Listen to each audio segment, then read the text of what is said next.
My son watched me fall to the kitchen floor, blood running into my eye. And then he walked out with his wife to make their 8 o'clock dinner reservation. I'm Russell Coffey. I'm 67 years old. I spent 31 years building an electrical contracting business. I sold it for $2.4 million and invested the money into my home, rental properties, and a small commercial strip mall. After my wife died, my son Darren and his wife Monica moved in. They said it would only be for 18 months. But 6 months later, I was sleeping in the guest room of my own house. They ate my food, used my property, stopped paying rent, and started leaving assisted living brochures on my nightstand. Then one Tuesday night, Darren placed 3 deeds on my kitchen table. He wanted my house, my rental properties, and my entire commercial strip mall. I refused. Monica stepped forward and shoved me. My head slammed into the granite counter, then the floor. Blood filled my eye. I looked at my son and whispered his name.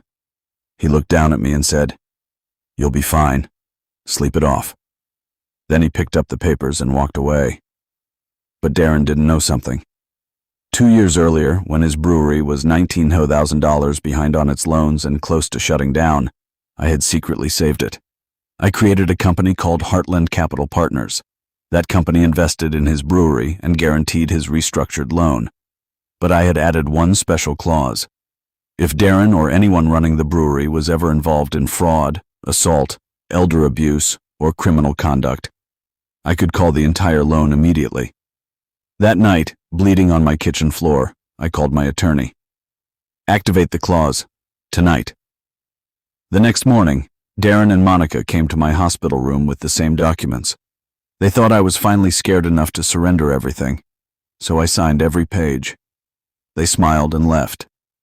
What they didn't know was that, before dawn, every property I owned had already been transferred into an irrevocable trust. Their precious signatures meant nothing. Then the real nightmare began. Heartland called Darren's loan. His business account was frozen.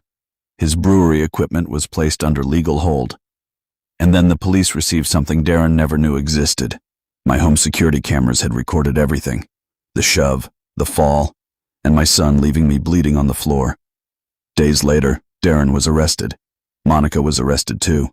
Darren was sentenced to 3 years. Monica got 4. And me? I still live in the same house. The scar above my eye is still there. But I don't hide it anymore. Because that night taught me something I should have learned years ago. Loving someone and being safe with them are not the same thing.